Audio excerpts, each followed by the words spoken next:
One of the greatest news বুলি ক'ব বিচাৰিছোঁ যিসকলে এটা টিচাৰ চাকৰিৰ কাৰণে ৱেইট কৰি আছে সকলোৱে ভিডিঅ'টো লাইক কৰিবলৈ একেবাৰে নাপাহৰিব কাৰণ বহুত বেছি ভাল খবৰ এটা আপোনালোকৰ সৈতে আলোচনা কৰিব ওলাইছোঁ আৰু শ্বেয়াৰ কৰি দিবলৈ একেবাৰে নাপাহৰিব আপোনালোকৰ যদিহে হোৱাটছএপ গ্ৰুপ আছে বা ফেচবুকৰ যদি গ্ৰুপ আছে আসাম ট্ৰিবিউন বাতৰি কাকতত আজি কালি 19 তাৰিখে এটা বাতৰি প্ৰকাশ পাইছিলে আমি আসলতে ব্যস্ততাৰ কাৰণে আপোনালোকক সেই বাতৰিটো আপোনালোকক দিব নোৱাৰিলোঁ আজি আপোনালোকৰ কাৰণে ভিডিঅ'টো প্ৰভাইড কৰিছোঁ যে এটা বাতৰি প্ৰকাশ পাইছে যে state gov to appoint 14,000 teachers soon অৰ্থাৎ এইটো বুজাইছে যে 14,000 শিক্ষকক ৰাজ্য চৰকাৰে অতি শীঘ্ৰে নিযুক্তি দিব আপোনালোকে যদি বাতৰিটো হয়তো কালি বহুতে পাইছে বা বহুতে পোৱা নাই যিসকলে পোৱা নাই মই সেইসকলৰ কাৰণে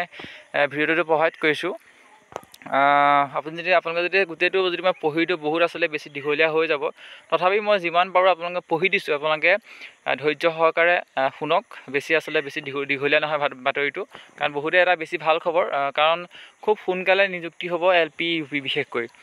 GT PGT হয়তো দেৰি হ'ব পাৰে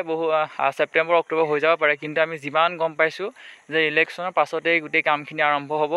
আৰু টিচাৰ ৰিক্ৰুটমেণ্টৰ ক্ষেত্ৰত বিশেষকৈ LP UP বহুত বেছি আসলতে দেৰি নকৰে যিটো নেকি বহুতে কৈ আছে যে এই বছৰ একেবাৰে শেষলৈকে হ'ব নেকি বুলি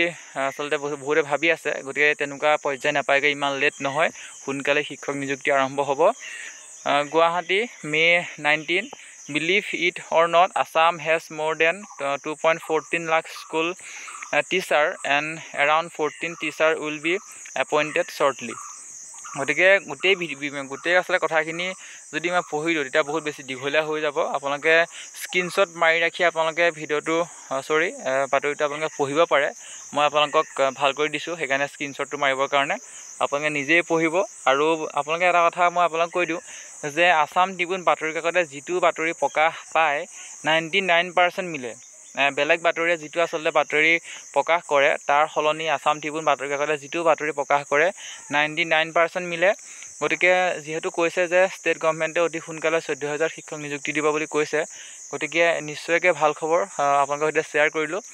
শেষত পুনৰ কৈছোঁ লাইক কৰিব আৰু আপোনালোকৰ বন্ধু বান্ধৱীৰ সৈতে শ্বেয়াৰ কৰিবলৈ একেবাৰে নাপাহৰিব ধন্যবাদ